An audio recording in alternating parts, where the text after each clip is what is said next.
Hey, Margie here. There's a six-letter word that may be destroying your health and your happiness, and that is stress. But the good news is that there are tools that we can learn to reset our stress response. And the results of that are truly miraculous. And that's what we're going to focus on today with our very special guest, Dr. Izabella Wentz. And Dr. Wentz is a compassionate, innovative, solution focused integrative pharmacist who's dedicated to finding the root causes of chronic health conditions. Her passion stems from her own diagnosis with Hashimoto's thyroiditis in 2009, following a decade of debilitating symptoms. As an accomplished author, Dr. Wentz has written several best-selling books, including the New York Times bestseller Hashimoto's Thyroiditis and the #1 New York Times bestseller Hashimoto's Protocol, as well as the Wall Street Journal bestseller Hashimoto's Food Pharmacology. Her latest book, Adrenal Transformation Protocol, was just released today. And this book focuses on resetting the body's stress response through targeted safety signals and features a 4-week program that has already helped over 3,500 individuals. The program has an impressive success rate, with over 80% of the participants improving from brain fog, fatigue, anxiety, irritability, sleep issues, and libido.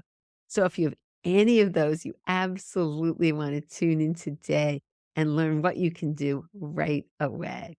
So this interview is full of lots of great information. So stay tuned. Welcome, Isabella. I'm just so excited to have you here because your message is really critical. And I really think what we're going to talk about today can change lives. So welcome. Thank you so much for having me on, Margie. It's such a pleasure to connect with you. It's so interesting because I just want to say something before we even start, because you were so kind to send me a PDF version of your new book. And I just have to thank you because I love it. It is not only is it give amazing information, and we're going to go get into it, but for someone like me who teaches happiness and believes happiness and learning techniques to reduce stress is really the foundation of health. And I just resonated with everything you said, so I'm just so excited. I just really commend you because this definitely took a lot of work. There's so much in this book, but just thank you for taking all the time and really creating such a wonderful resource for all of us. Oh my gosh, thank you so much for the kind words. And yes, definitely writing books. It's a lot of blood, sweat, and tears, but I'm just always so grateful when I am able to release a book and then it helps the people that it's meant to help. And some people resonate with it and they pick it up and they watch a podcast or perhaps see something on social media and then they're like, okay, few years later or 10 days later, sometimes 10 years later, I get a message that it like really changed somebody's life. It allowed them to take back their health. And I'm like, okay, all those sleepless nights were worth it, all of that blood, sweat, and tears, totally worth it if I can help just one person, right? That's so true because when you're in the midst of something, and I'm right now, I just finished doing all my interviews for my summit that's coming up. And, when you're in the midst of it, you sort of are just, you're not getting exactly your sleep. You're not practicing exactly what you're preaching sometimes, but then you're thinking, well, it's for the greater good. But then when it's done, you look back and when you see all the lives that are changed, it's so wonderful. So I can't even imagine how many people this is going to help. So the interesting thing is you are known. I have to tell you, I've always been a big fan. This was your latest book. And if you look at my bookshelf, you should see the Hashimoto's Protocol. I love your books. And so, but you're known as the thyroid pharmacist. I mean, that's what you've been doing. You've been working with the thyroid. So why is this piece on adrenals? And, how did this come to be from the thyroid pharmacist? Well, people think it's a departure, but it's actually just a continuation of my work. So, what I found is that most people who have a thyroid condition actually have some degree of adrenal dysfunction. The adrenal glands and the hormones they produce, as well as the thyroid gland and the hormones it produces, they have an intricate feedback loop mechanism within them. So, oftentimes I'll see people who maybe are on thyroid medication but they're not utilizing it properly. And it's because they have too much cortisol. And then their body ends up making something called reverse T3, which binds to thyroid receptors. But instead of activating them, it kind of just sits there, right? And does nothing like a just a lazy little bum sitting off somewhere and just, blocking your couch. And so the other part of it is that whenever a person is hypothyroid, their clearance of cortisol, which is our main stress hormone produced by the adrenals, slows down. And then it is like our body's basically like, okay, we're going to slow things down for you. We're going to keep more cortisol on board to give you some more quote unquote energy. Unfortunately, it's more of like an anxious energy than like a calm and happy and centered energy.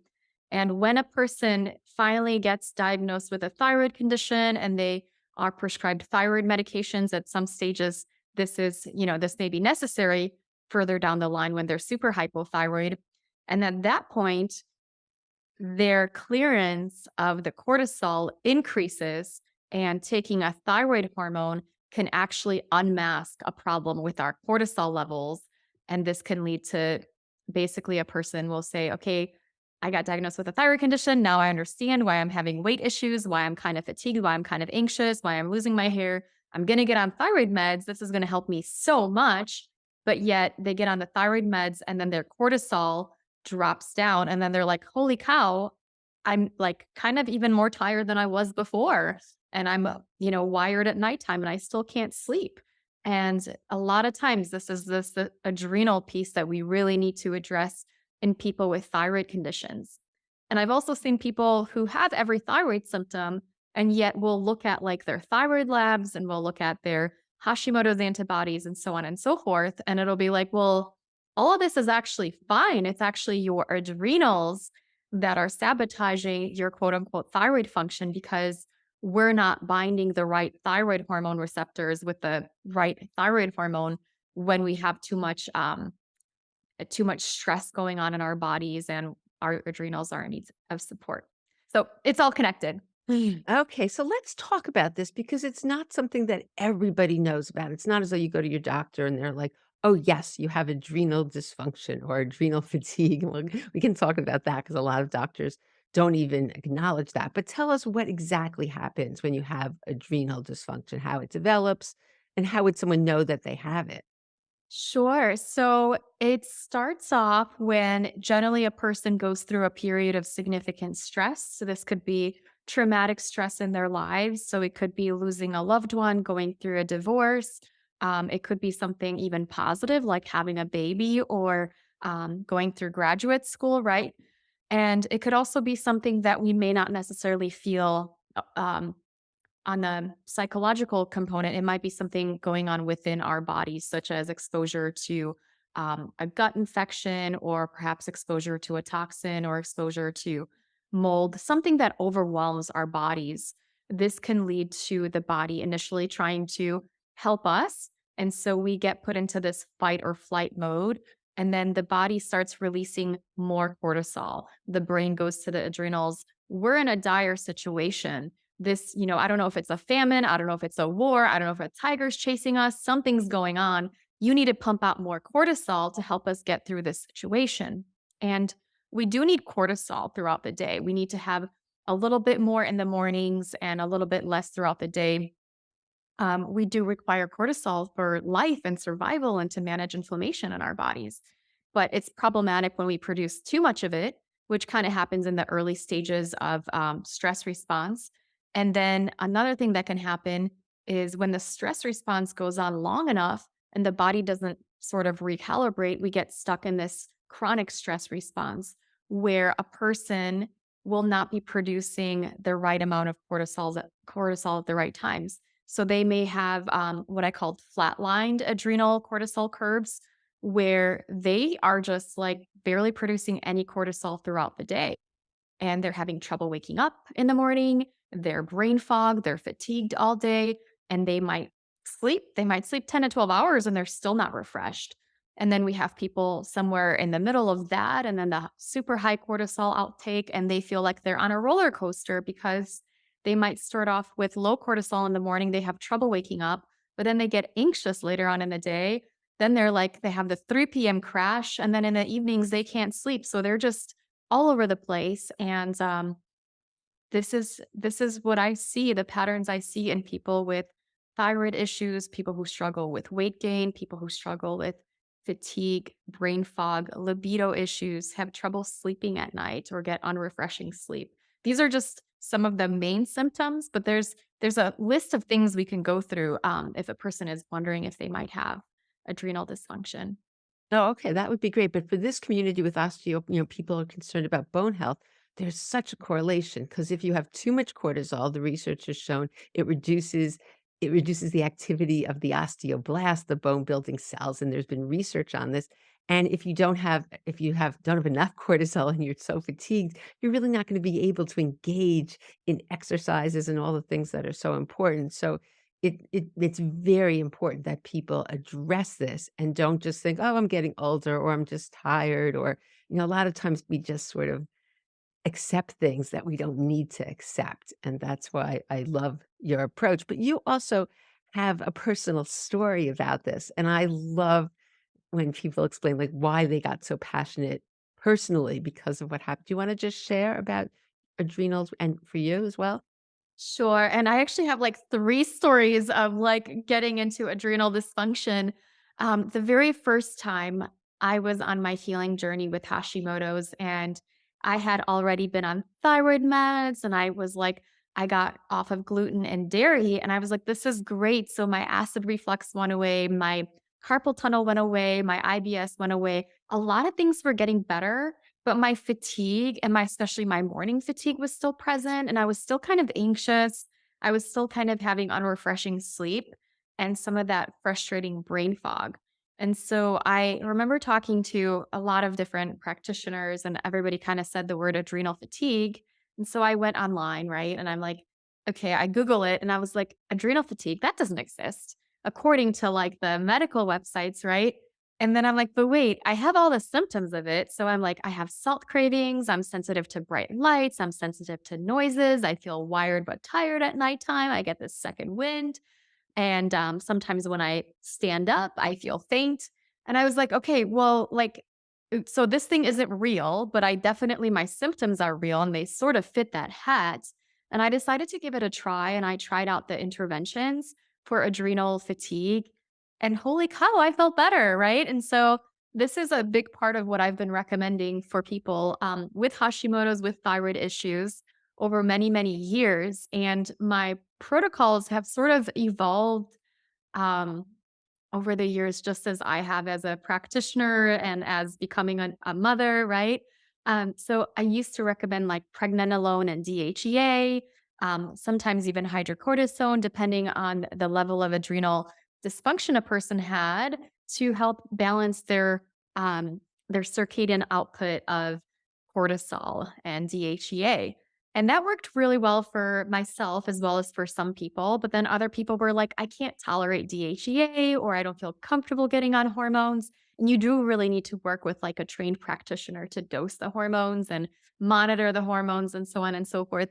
So then I was like, okay, well, maybe like we can get really deep into lifestyle. So I was recommending, why don't you sleep for 10 to 12 hours a night over the course of 30 days and quit all caffeine?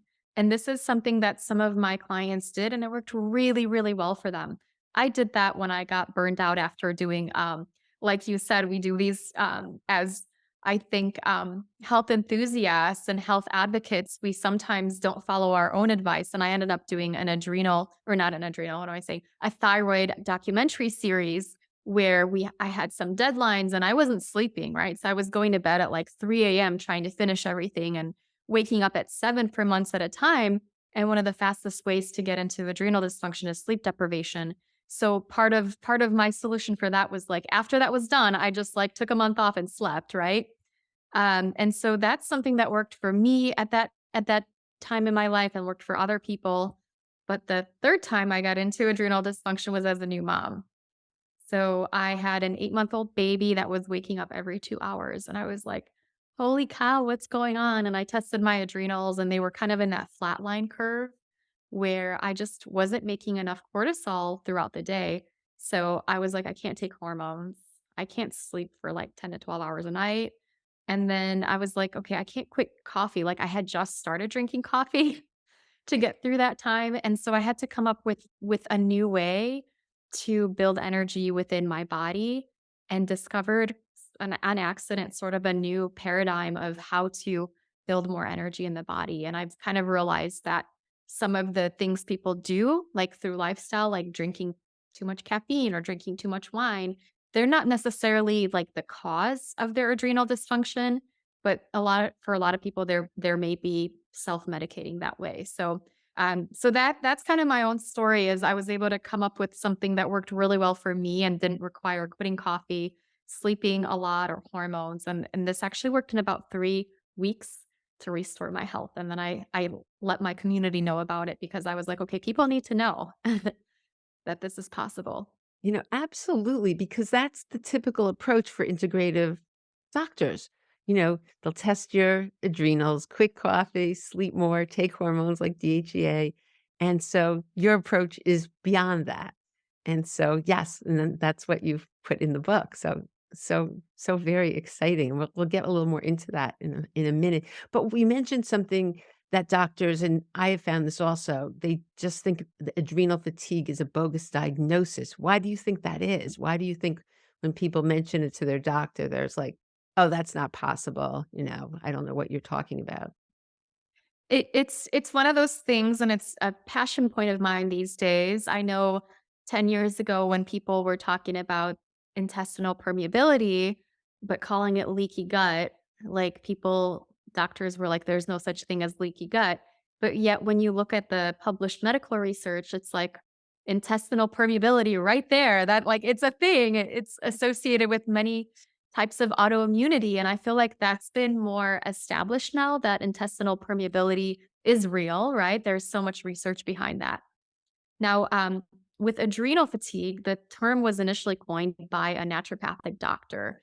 And his initial theory was that the adrenals were unable to produce enough stress hormones. And he thought it was maybe they were damaged, maybe it was related to Addison's, or there was a reason for that. Maybe they didn't have enough nutrients on board.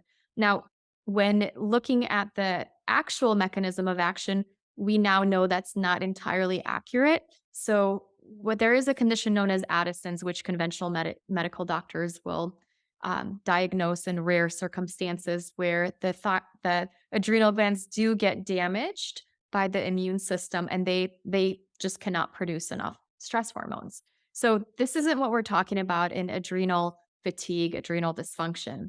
In adrenal dysfunction, the adrenal glands are capable of producing the right amount of hormones at the right times, but there's a communication breakdown between the brain, which tells them what to do, right? And what they're actually doing.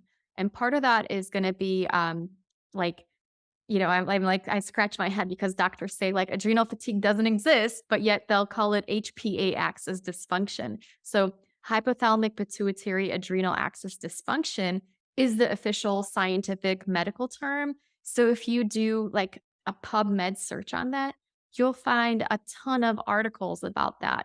And so it does exist. It's not a disease, quote unquote. It's essentially a syndrome or a pathway that the body takes when it's been exposed to too much stress and the body tries to adapt so it could survive. I mean, you call it adrenal fatigue, you could call it burnout, you could call it hypothalamic pituitary axis dysfunction, right? Or HPA axis dysfunction.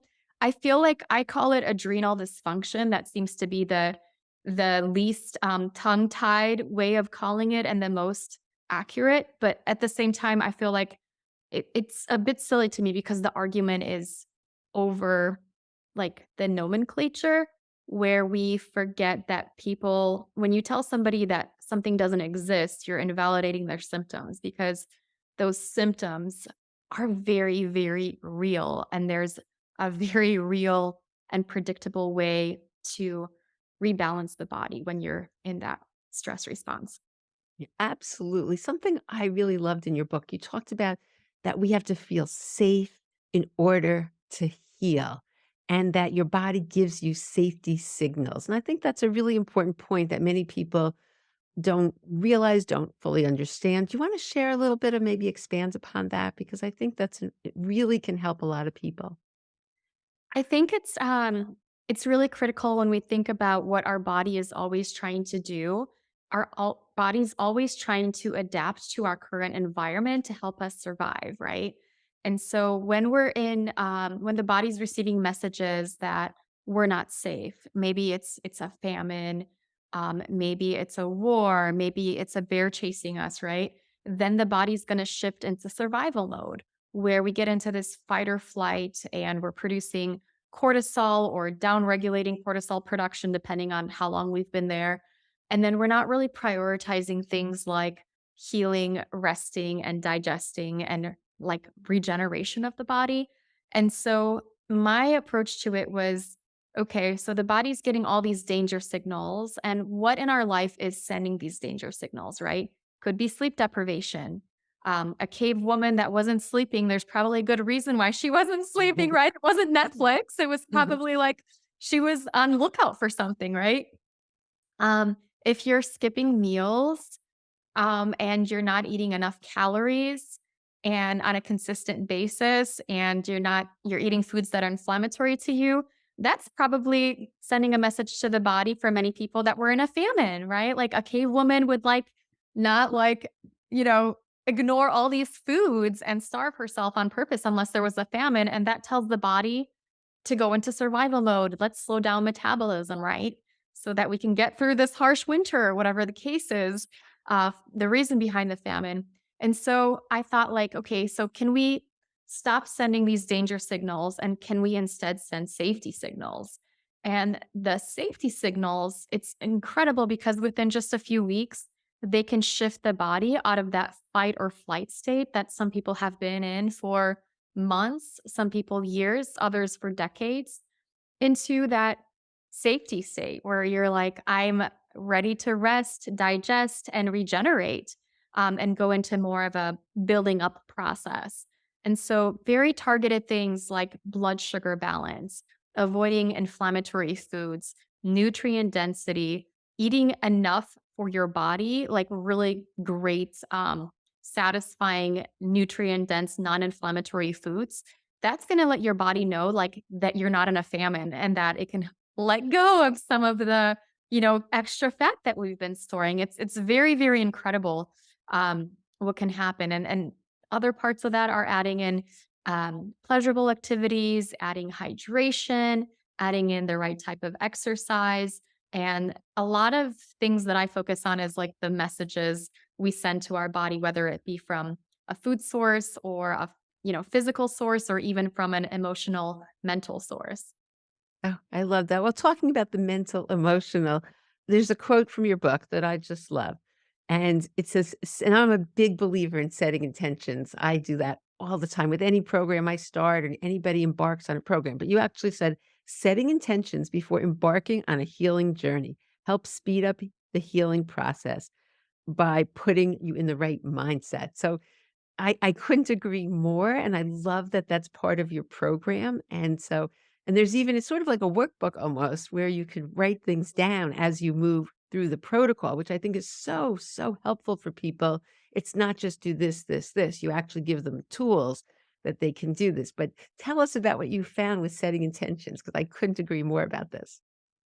I mean, when I was first working on this, I was like, how do we communicate with a body in a language that it understands, right? And some of it is physical cues, right? But also the messages that we have inside of our heads. So some people have very, unfortunately, negative thought patterns where they're going out to do something, but in their mind, they're playing like a record that says, you're going to fail. You can't do this, right?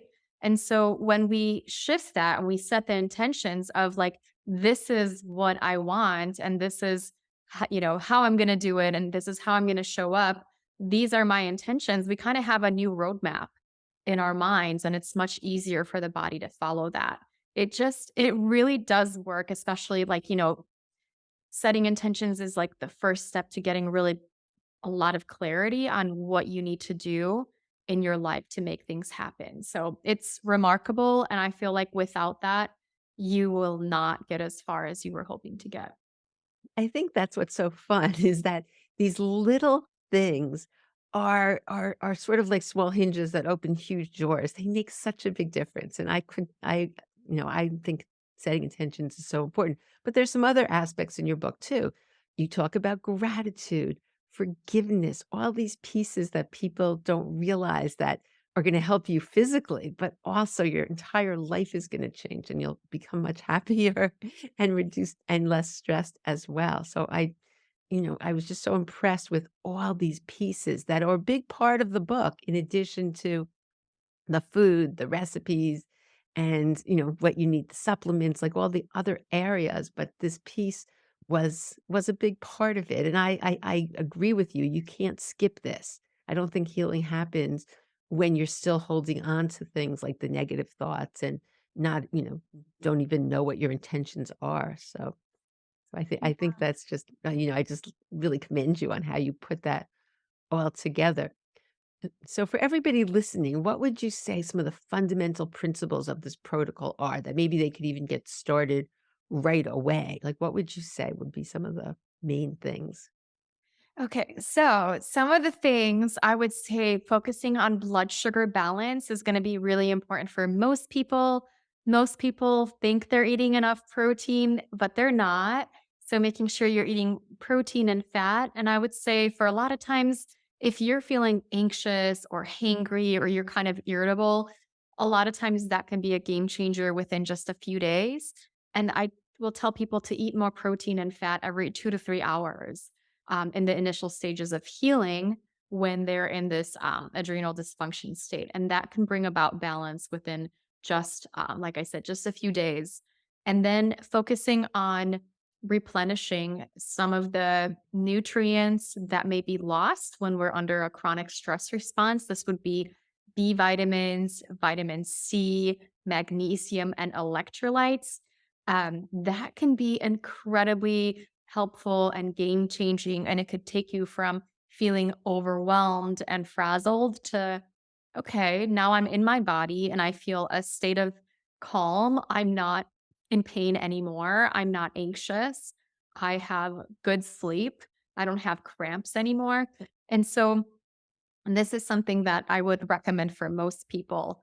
And doing something like an Epsom salt bath to get your magnesium levels up, or getting on some electrolytes. You know, they utilize electrolytes for athletes, and they've been studied in athletes to like help them recover from endurance events. And I'm like, when somebody is like in this overwhelmed state and fatigued, everything is like an endurance event. Like putting away your laundry feels like an endurance event. So these little things are just going to help you shift into like recovery and healing mode.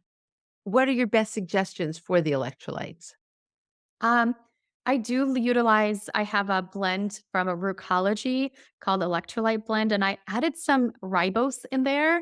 So this supports energy production and mitochondrial production to give people a bit more energy as well, to sort of build up our energy from internal sources before we go off and like quit the caffeine and do all of these other things. But the lot of amazing electrolytes out there. Like I love the Noon brand or the LMNT blend. And I always say like whatever tastes good to you is also important because you want to incorporate that into your daily routine. So if you don't like it, like you're not going to do it. So. So in terms of the, electrolytes, is there anything we have to worry about? Like, I know there's a lot of electrolytes that they're, showing for sports drinks and different things, and so what would you tell people to avoid in terms of electrolytes? That's such a great question. And I feel like you're so right because people hear the word electrolytes and they think of a certain blue drink that's advertised like, like Gatorade that has all of these artificial sweeteners. And so I'm not talking about like Gatorade or Powerade or any of these like mass market things that have potentially toxic ingredients. You want to look for things like I love the Noon or LMNT. They don't use like artificial sweeteners or a ton of sugar in them. And you would take them and you would add them to water or maybe perhaps a little bit of orange juice.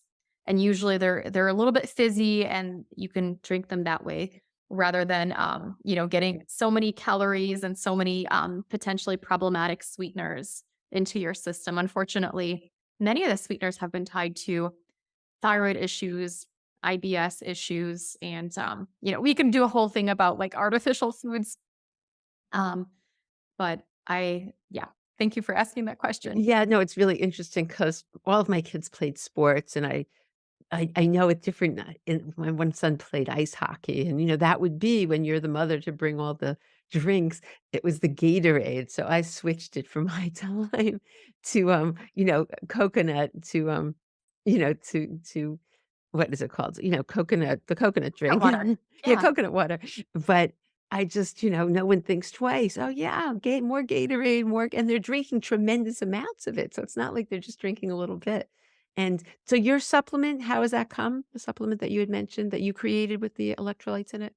It comes in a little tube with it's a powder, Oh, and okay. then people can just scoop it out, and it also has a lot of vitamin C in it, which is something that's super helpful for the adrenals. So it's a nice blend because I put some electrolytes in there, and then I also added, a big dose of vitamin C to support adrenal health and immunity, as well as the ribose, which is great for mitochondrial health. Oh, that's just so terrific.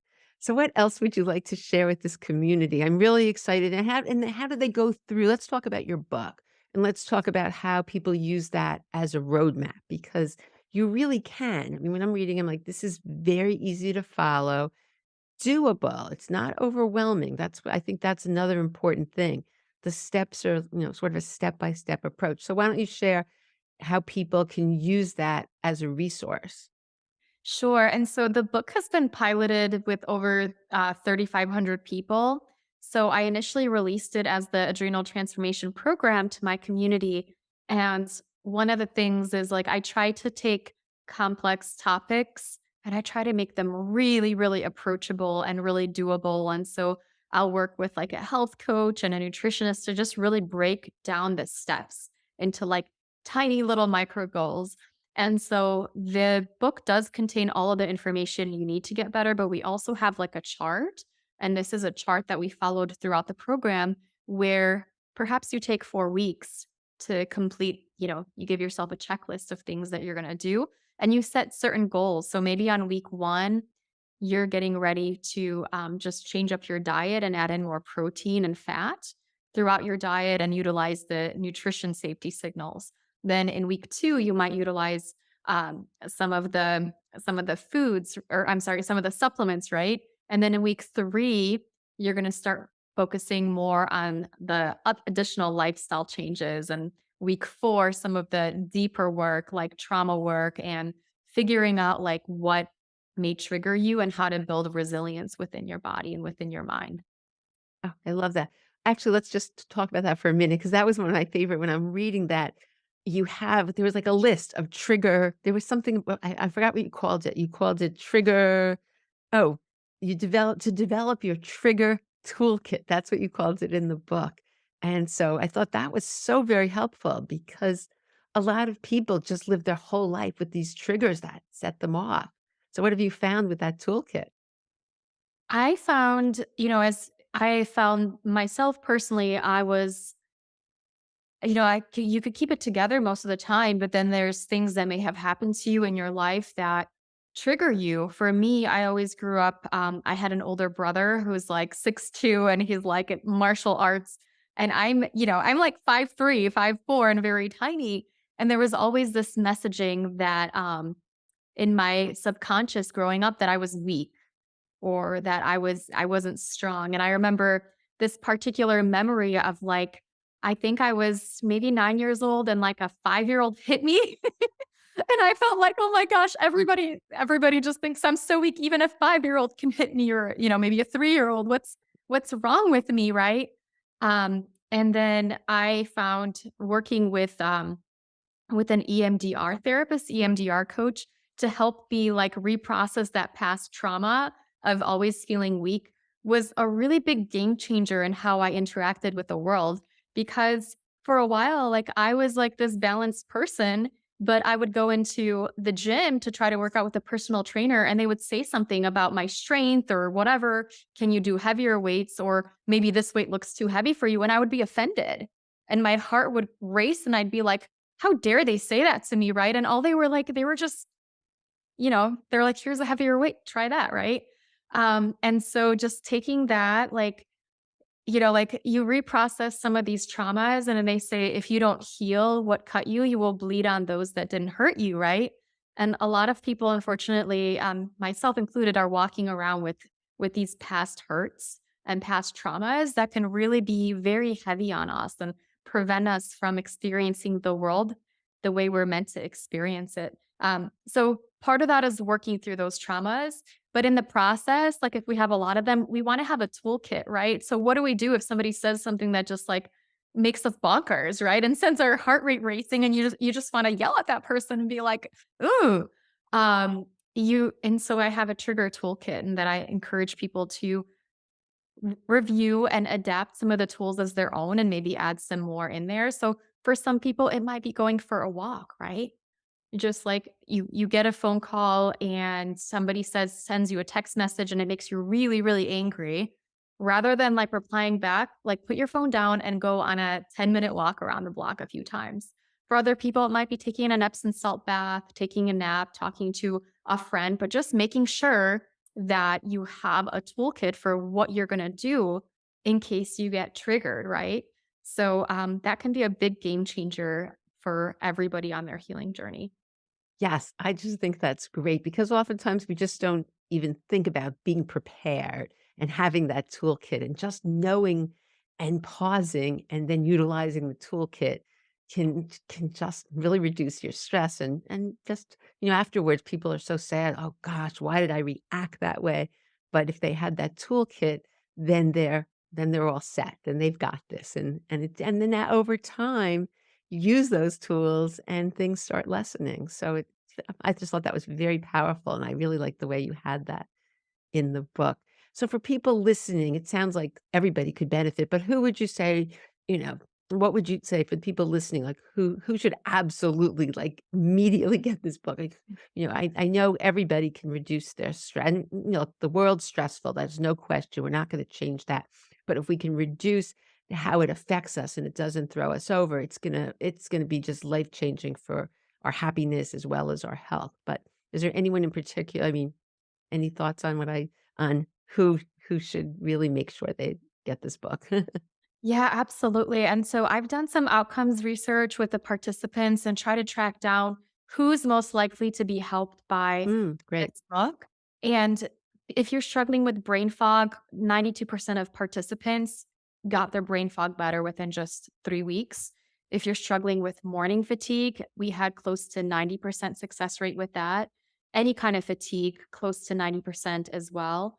And then issues like libido issues, these were about 80% improved. If you have pain in your body, if you have sleep issues, anxiety, irritability, feelings of overwhelm, as well as unwanted weight, especially belly weight, about 80% of the people who had these when they started the program reported that these things improved within just 3 to 4 weeks. So those are kind of the core symptoms that we've had really, really great results with. And so when you implement the program and you implement some of the strategies, and you don't have to do all of them, you kind of choose what fits you best, you're going to see major transformations in just those 3 to 4 weeks. And the best thing is all of the things that you talk about in the book are also so beneficial for your bones, your overall health, and your happiness and well-being. So it's just such a win-win situation. And that's why I think this piece that you bring out in the book is just really wonderful. And I'm just so grateful that you did the work for this book. And so is there anything else? We could talk for hours. You're such a wealth of information, and I have Hashimoto's, and I've been off medication now, I guess, for 12 years, just changing lifestyles. So I'm such a as I s and I'm a fan, I have all your books, of your protocols for Hashimoto's. It's just and so many people in my community have been helped by your work, really the world. I mean, your books have gone to the world, which is not a small task, but you've really impacted people all over the world in terms of with their thyroid issues and Hashimoto's. And so now I think this is just great. You're even expanding the influence and helping even more people. So is there anything before we end?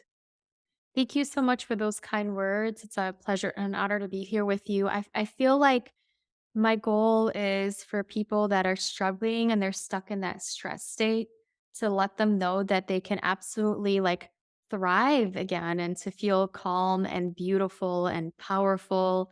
Have great sleep, have great energy throughout the day, have a fabulous libido.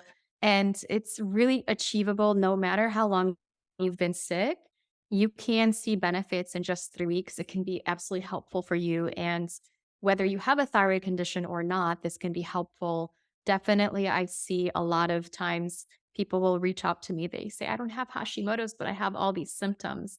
And many times, taking care of our adrenals is going to be part of the complete plan for balancing thyroid health, seeing a chronic autoimmune condition. And it can also be helpful for preventing these things too, for anybody that maybe is like in a state where their body is in that survival mode that could potentially lead to problems down the road with when we don't shift our body back into the repair mode. So how can people learn more about you? I'll have all the things in the show notes, but just tell people in terms of, and by the time this is released, I think the book's going to be out. So just tell everybody about the best way to get in touch with you, the book. Sure. My website is thyroidpharmacist.com, and I have the ABCs of Adrenals guide that focuses on some of the things that get depleted by the stress response. And that's thyroidpharmacist.com/ABC. And then we can also, you can find my book on Amazon and Barnes and Noble, wherever fine books are sold. It's the Adrenal Transformation Protocol, and it's a 4 week plan to shed stress symptoms and go from surviving to thriving. And then I'm also on Instagram and Facebook, so you can look for my name there. Yes, and you have some great posts. They're short, they're with good information. That's what I you give practical steps. I just think right now everybody make sure that you're getting, just even a little thing like the protein, which is so important for our bones, but the electrolytes, little things like that make such a big deal. So I can't thank you enough for being here, taking the time, and I wish you all the luck in the world with your book. And I know that lives are going to be changed really all over the world. My gosh, thank you so much, Margie. It's been such a pleasure to be here with you, and looking forward to connecting more soon. Sounds fabulous. Thanks so much. I hope you enjoyed my interview with Isabella as much as I did. And now some tools you can put into your life to start resetting your stress response. All the links that Isabella talked about, including the link to her new book, The Adrenal Transformation Protocol, will be in the show notes. In the show notes also is a link to my new live class that starts in May, where you'll learn the key ingredients that are needed for optimal bone health and how you can integrate them into your life. So, thank you so much for tuning in, and I look forward to seeing you on the next episode.